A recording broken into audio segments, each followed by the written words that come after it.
আল্লাহ বলেন আমার শরণ থেকে যে মুখ ফিরায় নিল, আমার বন্দিগি, আমার ইবাদত, আমার হুকুম পালন, আমি তার জীবন করে দেব সংকীর্ণ এবং তার হাসরের ময়দানে উঠাবো অন্ধ। এই জীবন সংকীর্ণ করার একাধিক তাফসির, এর মধ্যে একটা তাফসির হলো এইটা যে আল্লাহ জীবন সংকীর্ণ করে দিবে মানে তার কবরের মধ্যে তার কবরটাকে একেবারে সংকীর্ণ করে দিবে।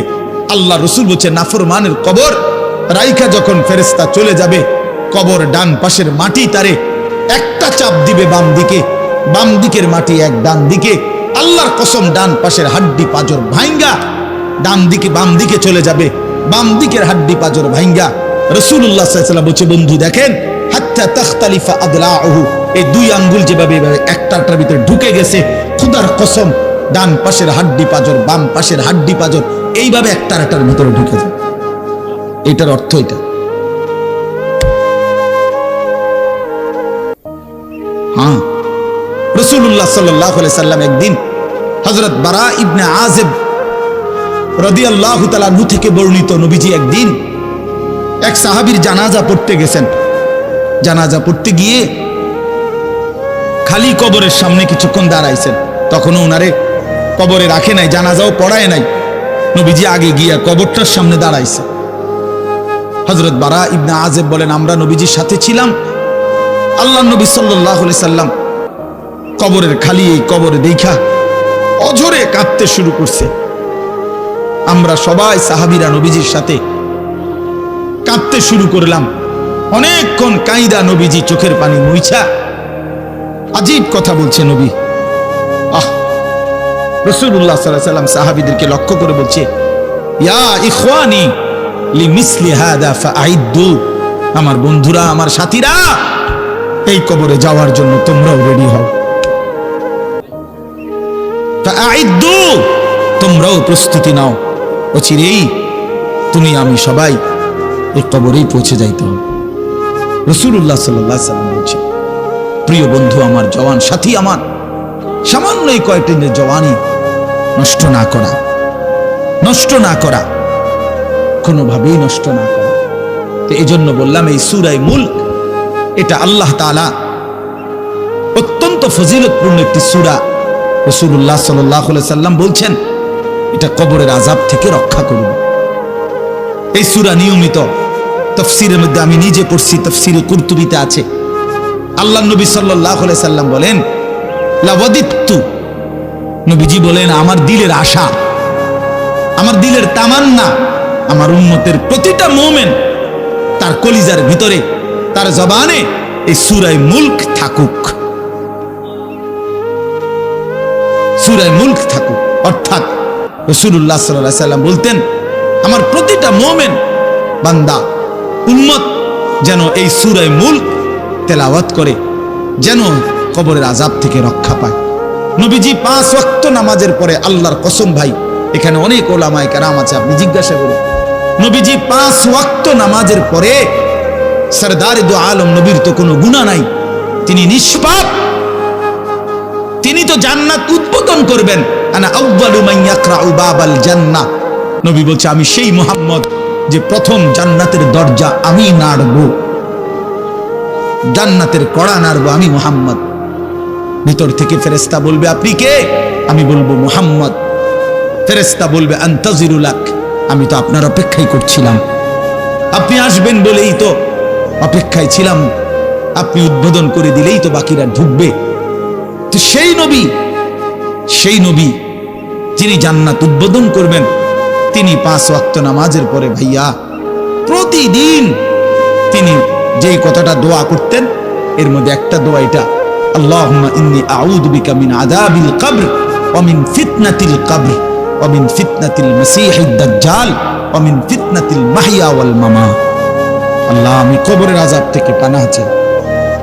নবীজি নিজে বলতেন, নবীজি নিজে বলতেন। প্রিয় ভাই বাবা আমার, চলেন সবাই নিয়ত করি নিজেকে গুনাহ থেকে বাঁচানো দরকার, নিজের আল্লাহর নাফরমানি থেকে বাঁচানো দরকার।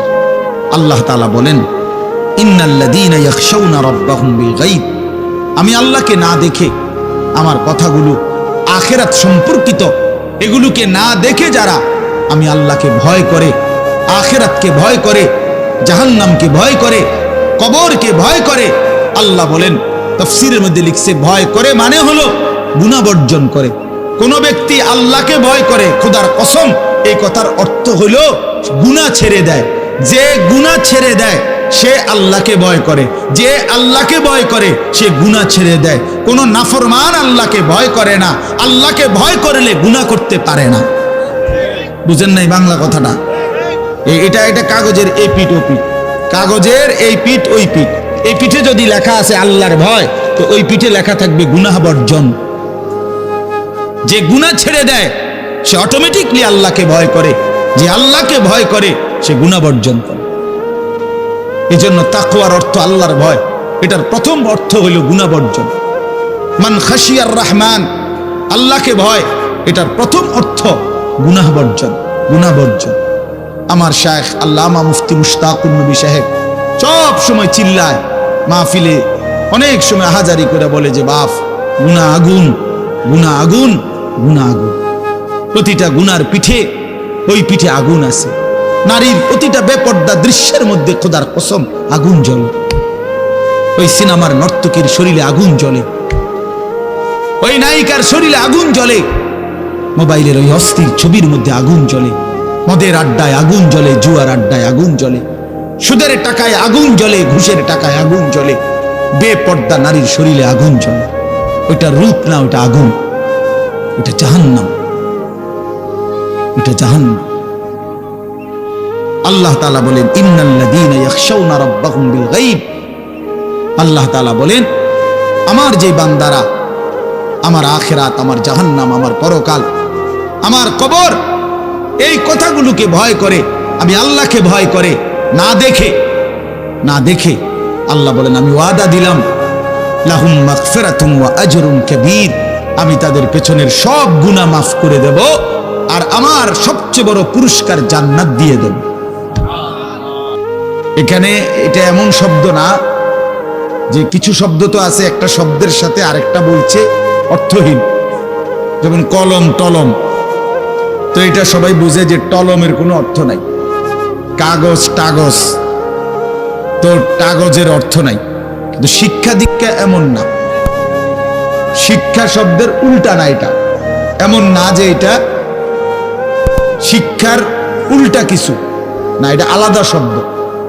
শিক্ষা দীক্ষা, যেমন আমরা অনেক সময় বলি যে নামাজ রোজা, লোকটা নামাজ রোজায় ভালো, তো এর দ্বারা কি শুধু নামাজ আর নামাজের উল্টা শব্দ রোজা না, এটা একটা আলাদা কি আমল।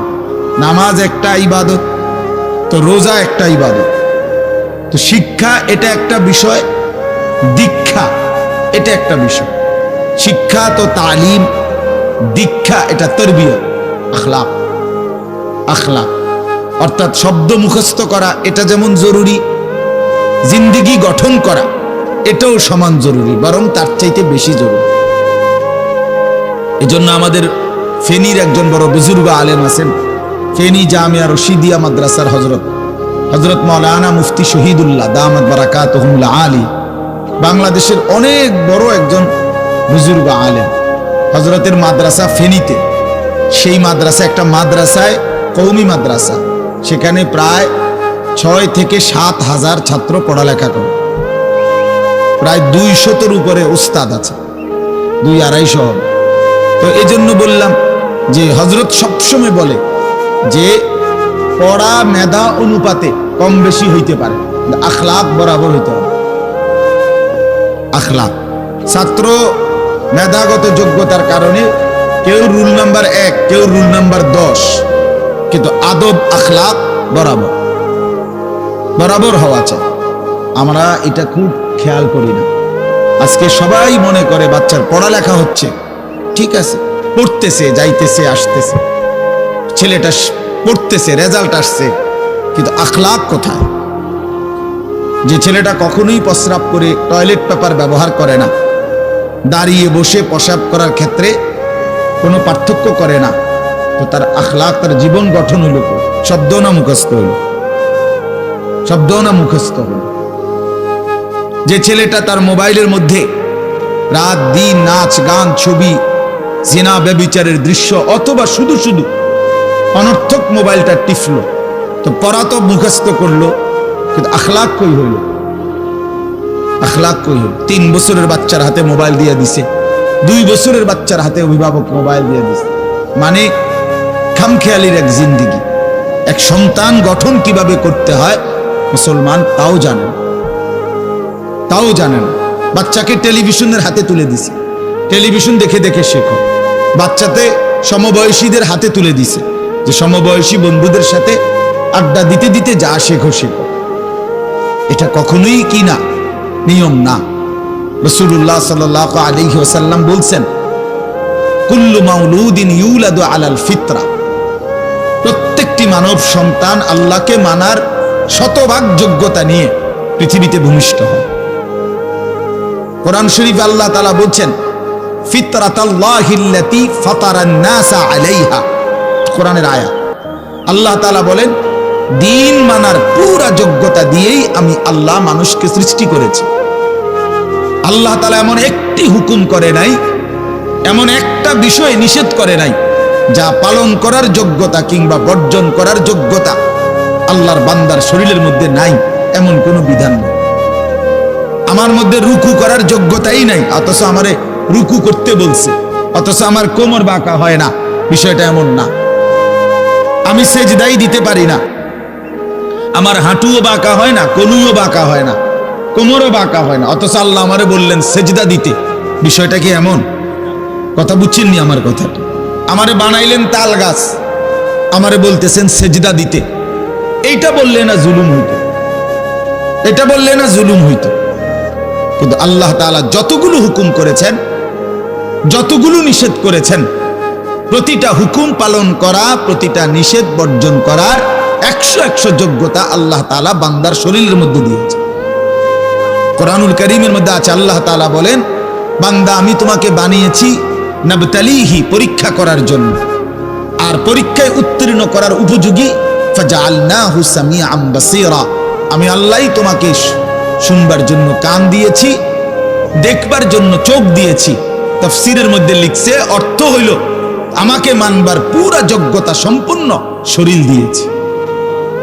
ওযু, গোসল, নামাজ, রোজা, হালাল হারাম, পাক নাফাক সবকিছু বান্দা পালন করতে পারবে এমন যোগ্যতা দিয়ে তারে মানুষ বানাইছে। মানুষ হইবার পরে, মুসলমান হওয়ার পরে কেউ যদি বলে আল্লাহর এই হুকুম পালন করা আমার পক্ষে সম্ভব না, তাহলে এটা হইতে পারে তুমি ছাগল, মানুষ না। তুমি গরু ছাগল ছাড়া আর কিছু না, তুমি মূলত হাইওয়ান। ইনসান হইলে পারতা,